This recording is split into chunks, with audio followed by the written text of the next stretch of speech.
sahabat seperjalanan, kembali lagi bersama kami di podcast Project podcastnya para Romo dan Frater Projo Jakarta. Yeay.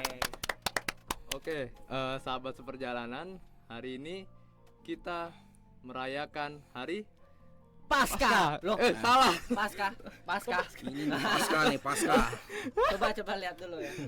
Merry Christmas ya. Oh, Bukan berarti- Pasca hadir. Berarti bukan Pasca ya. Bukan Pasca, tapi hari raya Natal. Yeay. Oke.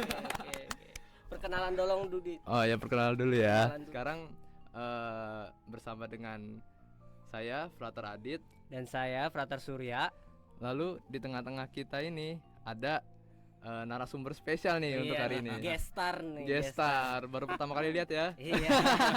Asik nih. Nah, boleh dong ini mungkin memperkenalkan diri. Ya, Siapa ya? hai sobat-sobat perjalanan. Nama saya Romo Linus.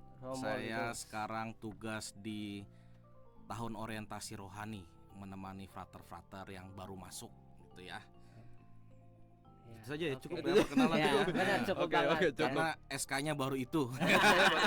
Ini baru nih, baru nih. Ada yang Iya baru nih.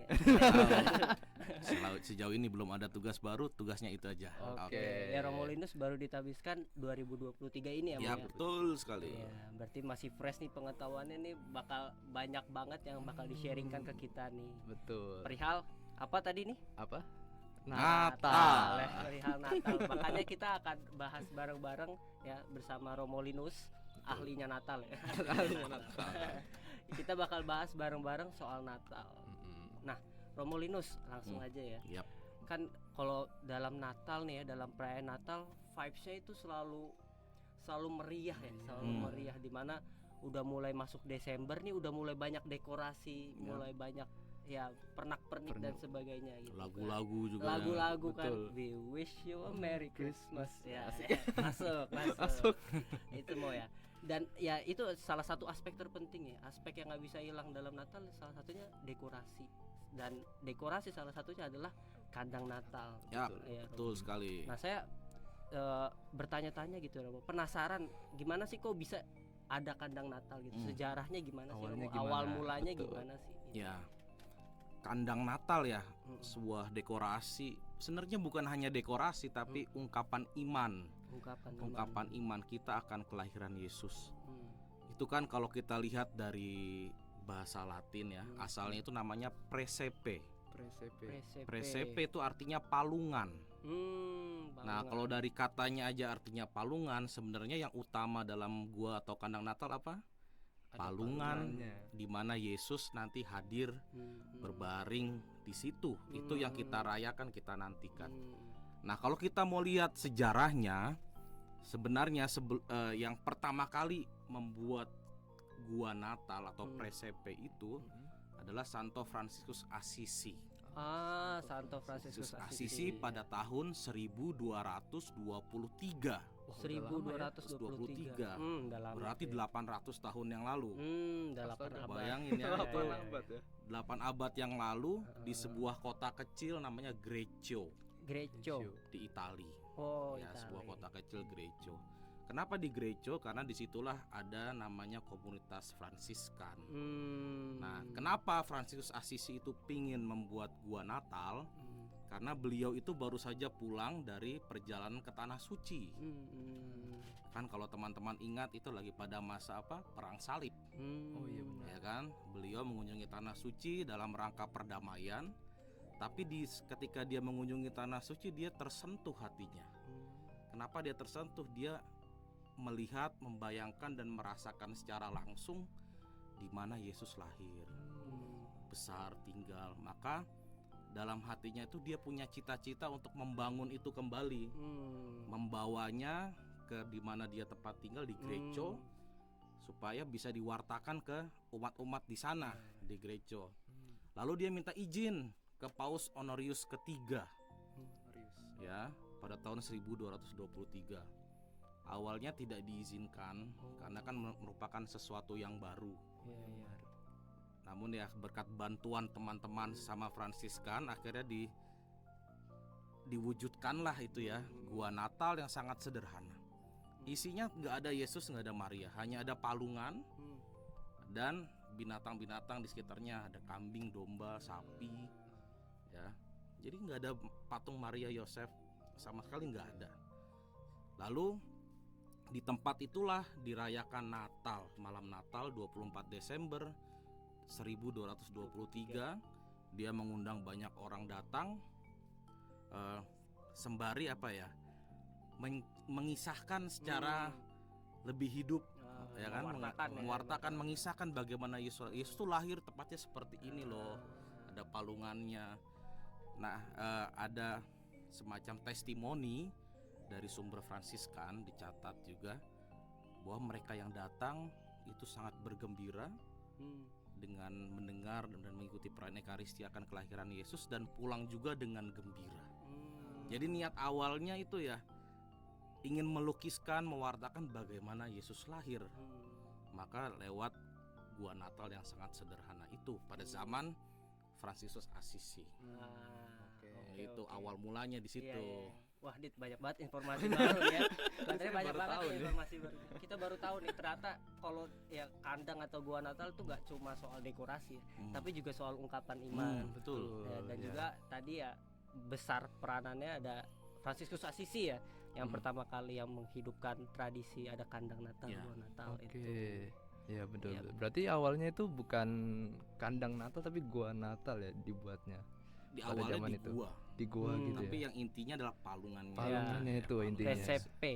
Presepe asik. Presepe bahasa Itu sahabat Latin. perjalanan ya. Benar.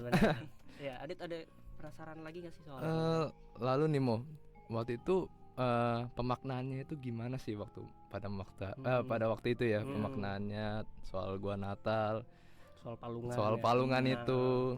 Lalu juga mungkin bisa disambung nih pada masa sekarang, gimana sih pemaknaannya seharusnya gitu. Ya, pada saat itu seperti yang tadi sudah saya sampaikan ya, sebenarnya hanya ingin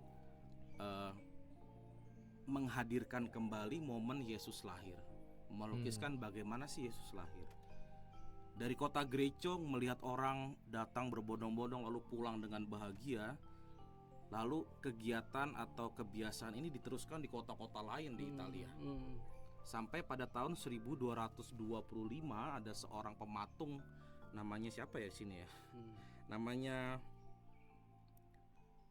1228, namanya Arnolfo, pematung.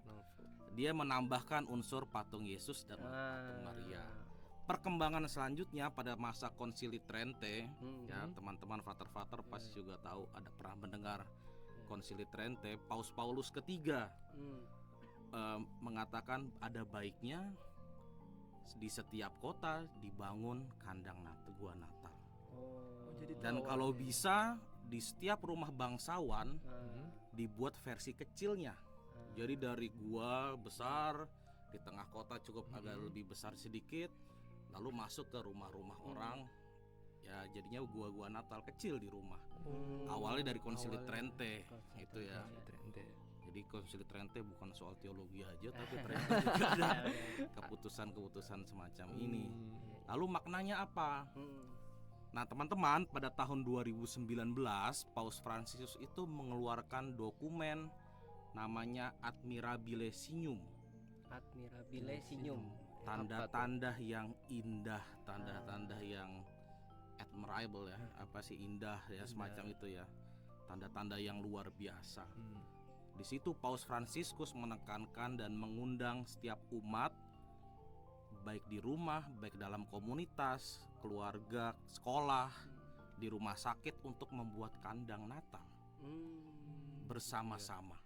Ya, jadi bukan 1-2 orang yang buat, tapi bersama-sama dibangun. Kenapa? Karena dengan membangun kandang Natal kita diingatkan kembali akan Allah yang hadir di tengah-tengah keluarga, di tengah-tengah kita semua. Betapa Yesus itu lahir bukan hanya dalam kemegahan, tapi dalam kesederhanaan. Bahwa dalam kesederhanaan kebahagiaan iman itu muncul. Dan disitulah kemudian bisa merasakan betapa Allah itu mengasihi kita, betapa Allah itu hadir dalam peristiwa-peristiwa hidup, bahwa Allah itu hadir dalam rumah kita. Maka tujuannya undangan dari Paus Fransiskus adalah supaya kita bersama-sama satu keluarga itu merasakan kehadiran Allah, Allah yang sungguh hadir dan lahir pada hari Natal ini. Jadi dokumennya itu ya, Admirabile Signum. Dicatat tuh. Ada di internet, bisa baca bahasa Inggrisnya, ada bahasa-bahasa lain kalau jago ya. Oke, jadi memang perayaan Natal ini awalnya memang bukan untuk soal kemeriahan saja ya, cuman untuk merasakan kehadiran Tuhan, itu tujuan utamanya ya. Oh gitu. Kehadiran Tuhan Yesus hadir di tengah-tengah keluarga, di tengah-tengah kita dalam kesederhanaan. Dalam kesederhanaan. Dalam kesederhanaan. Bukan pesta-pesta ya dia datang ya. Awal mulanya. Awal mulanya. Nah, ini saya juga penasaran nih, Mo. Dari tadi disebut ada kota Greco itu ya. Romo pernah ke sana, Mo? Sayangnya belum. Belum. Saya sempat merencanakan akan ke sana. Lalu saya cari-cari info karena sampai sekarang di kota Greco itu setiap tahun ya di sana ada desa kecil. Satu desa itu membuat semacam desa di mana Yesus lahir. Jadi gua Natal yang hidup. Ada sapinya beneran, ada pasangan suami istri gantian sebagai Maria dan Yosef. Itu saya pengen ke sana sebenarnya, pengen berkunjung. Cuma ternyata nggak bisa dalam satu hari. Kita harus menginap di sana. Nah, kalau menginap ya susah, kita kan pelajar ya. Ya, sahabat-sahabat perjalanan nih, untuk introduksi sedikit nih, Pelajar Romo ya? Linus nih dulu belajar di Roma ya. Makanya saya tanya pernah ke Greco atau enggak gitu ya. Mantap. Deket gak tuh dari tempat belajar? Tempat belajarnya di mana ya? Di Roma, saya di Roma. Di Roma Ya kurang lebih ke gereja 4-5 jam kali ya. Tapi harus dihitung karena bisnya kan nggak setiap jam ada. Nah, itu yang sulit karena apalagi musim dingin ya di sana ya. Nah, itu yang membuat agak sulit. Dan gereja juga bukan tempat wisata kan. Oh gitu. Jadi penginapan juga terbatas dan semacamnya. Dan sekarang itu orang-orang Fransiskan, maksudnya saudara-saudara Fransiskan masih berkarya di situ juga ya? Masih. Dan tahun ini ya, kalau mungkin kita masuk aja langsung gitu ya. Tahun ini itu kan 800 tahun. Iya, 800 tahun. Kita memperingati dibuatnya pertama kali gua Natal. Iya. Nah, 800 tahun yang lalu. Iya. Lalu komunitas Fransiskan itu membuat semacam permintaan kepada pihak Vatikan, dalam hal ini kepada Penitensiaria Apostolik, untuk membuat semacam indulgensi penuh, diberikan kuasa untuk melakukan indulgensi penuh bagi mereka yang mengunjungi gua-gua Natal yang terletak di gereja-gereja di mana para Fransiskan berkarya di seluruh dunia. Di seluruh dunia. Akhirnya diberikanlah fakultas itu kepada Ordo Fraterum Minorum, ya. Kepada OFM diberikan kesempatan untuk memberikan indulgensi penuh. Nah, syaratnya apa? Syaratnya berarti pertama ya harus mengunjungi itu ya. Mengunjungi gua-gua Natal yang ada di gereja-gereja Fransiskan. Yang kedua punya situasi atau disposisi hati mau bertobat. Nah, lalu yang ketiga merayakan sakramen tobat. Lalu merayakan sakramen Ekaristi. Lalu yang kelima mendoakan intensi Bapak Paus.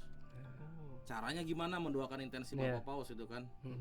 Caranya yang pertama dengan 1 kali Bapa kami, 1 kali Salam Maria. Lalu yang ketiga disebut saja kami berdoa menurut intensi Bapak Paus. Tapi kelima ini harus berjalan ya, untuk mendapatkan indulgensi penuh. Kapan itu berlangsung? Dari tanggal 8 Desember sampai 2 Februari 2024. Oh gitu. Jadi waktunya cukup panjang. Ya sobat perjalanan yang benar. indulgensi penuh punya waktu, silakan berkunjung ke gua-gua Natal atau kandang-kandang Natal di mana para Fransiskan berkarya. Oke. Mantap. Tapi mau ada pertanyaan nih mungkin nih. Apa itu? Bagaimana dengan orang-orang yang tidak bisa datang, yang mungkin sudah renta, sudah tua atau yang lumpuh gitu? Tapi Bagaimana? pengen mendapatkan rahmat indulgensi juga. penuh itu juga. Gimana tuh? Bagaimana mau? Ya tentunya ada kesempatan lain. Ya ini kan indulgensi penuh kan ya harus datang. Kalau nggak penuh sebagian aja. Ada namanya indulgensi sebagian juga diatur.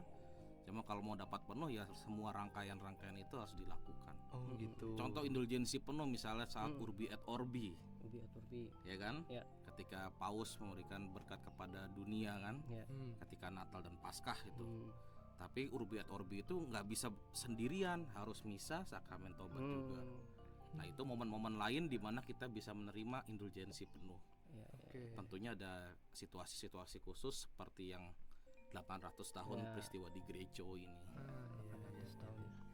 Ya. Wah banyak banget informasinya nih ya. Indulgensi penuh 800 tahun peristiwa di Gereja. Wah banyak banget informasi barunya tentang Natal nih. Jadi kita diperkaya nih merayakan Natal nih. Jadi ada hal baru nih yang penghayatannya nih baru. Betul. Nah lalu saya juga penasaran nih di Natal kan ada dekorasi lain ya? Iya betul. Dekorasi lain, ada pernak-pernik lain gitu. Selain kandang Natal, gua Natal atau palungan itu. Betul. Contohnya apa? Contohnya misalnya pohon cemara ya, pohon Natal. Pohon Natal. Terus juga ada permen-permen ya, digantung-gantung gitu. Iya, benar banget. Terus juga ada itu ya, pria berjanggut putih itu ya. Sinterklas itu. Nah, itu pemaknaannya gimana sih? Bagaimana sih gereja melihat hal itu? Ya, pertama untuk pohon Natal ya, pohon Natal itu kan diambil dari pohon cemara ya. Biasanya pohon cemara. Kenapa cemara? Karena cemara itu pohon yang selalu hijau di setiap musim. Mau musim dingin, musim panas, gugur, semi. Konteksnya kan konteks Eropa. Selalu hijau, jadi dipakai sebagai simbol pengharapan, hidup baru. Ya, itu simbol pohon Natal. Pohon cemara yang selalu hijau. Nah, kalau praktiknya itu ternyata sudah dari tradisi zaman Romawi, zaman budaya Celtic di Skotlandia. Karena pada masa bulan-bulan Desember ini adalah masa peralihan, ya, peralihan matahari. Nah, biasanya kalau di bangsa Romawi itu, kalau saya tidak salah ya, mereka memperingati atau memberikan persembahan kepada dewa Janus. Ya, lalu mereka mendekorlah pohon yang menjadi lambang kehidupan itu dengan pernak-perniknya. Ya, dengan madu kah, dengan kue kah, dan semacamnya. Yang penting untuk memperingati inilah titik balik matahari kepada dewa Janus, sumber lambang kehidupan.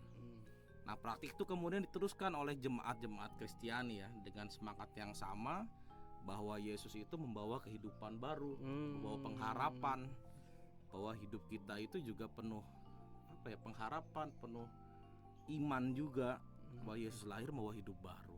Nah, kenapa kemudian muncul ya pernak-pernik itu ya, ada kisah dan legenda, kita nggak tahu itu benar atau salah, tapi saya rasa juga baik kalau kita hidupi bahwa Santa Claus atau Santo Nicholas itu ya, itu kan dikenal dari seorang uskup atau sosok legenda di Uskup Mira.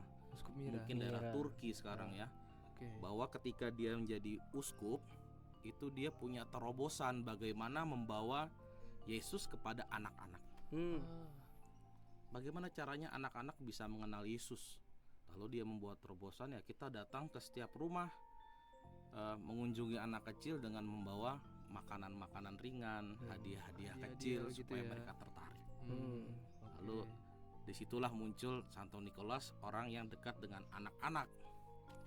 Nah, karena ada namanya imigrasi ya, imigran dari tanah Eropa pergi ke Amerika, akhirnya berkembanglah kisah legenda ini di Amerika dengan segala macamnya, kemudian berkembang dengan sangat luar biasa sampai saat ini ya, bahwa Natal identik dengan Santa Claus ya, bagi hadiah ya, dengan hadiah-hadiah kecil ya, padahal pada dasarnya adalah ingin membawa Yesus kepada anak-anak dengan hadiah-hadiah kecil, bukan hadiah-hadiah besar. Hadiah kecil yang sangat menarik untuk anak-anak. Ya. Jadi itu ya, tadi soal pohon Natal itu ya, pohon awalnya dipakai ya, pohon cemara dipilih kenapa? Karena selalu berwarna hijau ya di sepanjang musim. Jadi membawa harapan. Lalu juga soal Sinterklas ternyata Santo Nikolaus ya, yang mau membawa berkatekese, membawakan kehadiran Yesus nih kepada umat ya, khususnya anak-anak gitu ya. Iya. Ya namanya legenda, kita sejauh itu menumbuhkan iman, kita teruskan. Iya benar. Betul. Oke. Iya Dit. Kenapa Dit? Ini kayaknya waktunya udah kelamaan nih. Bener nih. Waduh, cepat juga nih. Nggak kerasa ya? Nggak kerasa ya? Nggak kerasa, nggak ada jam habisnya. Iya. Nggak masuk. Ya tadi kita udah dapat apa aja Frater Surya? Iya, kalau saya sih jujur ya terkesan banyak informasi baru, karena ya tadi gua atau kandang Natal tuh nggak cuma sekadar dekorasi, tapi juga ungkapan iman. Ungkapan iman bahwa Yesus hadir di tengah-tengah kita, hadir di tengah-tengah keluarga lewat kesederhanaan. Betul. Itu. Kalau Adit apa nih yang berkesan bagi Adit? Yang berkesan sih waktu peristiwa Gresio itu dijelaskan tadi ya, Gresio, itu. Ya. Ternyata dari 800 tahun yang lalu itu udah ada sejarah kandang Natal itu ya. Ternyata sejarahnya ternyata ada ya? Sejarahnya. Saya kira cuman buat aja nih biar asik nih, biar indah gitu. Terus suasana Natal dapat gitu kan. Gitu sih kalau saya. Oke. Romo mungkin ada pesan untuk teman-teman sahabat perjalanan. Pesan dari saya meneruskan pesan dari Paus Fransiskus. Yuk kita bikin kandang gua Natal di rumah kita masing-masing. Nggak sendirian, tapi bersama-sama dengan satu komunitas, satu keluarga. Kita bangun versi kita masing-masing. Dengan demikian kita bisa merasakan Yesus yang hadir, Yesus yang lahir di tengah-tengah kita. Itu. Oke, tepuk tangan dong buat kita semua. Terima kasih sahabat-sahabat seperjalanan yang udah nonton. Kita udah di penghujung acara kita, penghujung perbincangan kita. Terima kasih sekali lagi Romolino, selalu sehat. Terima kasih. Dalam pelayanannya juga menemani teman-teman frater-frater tahun orientasi rohani. Untuk itu teman-teman sahabat seperjalanan, jangan lupa like, komen dan subscribe video ini dan juga YouTube dari Project. Sampai jumpa. Bye bye. Selamat Natal. Merry Christmas.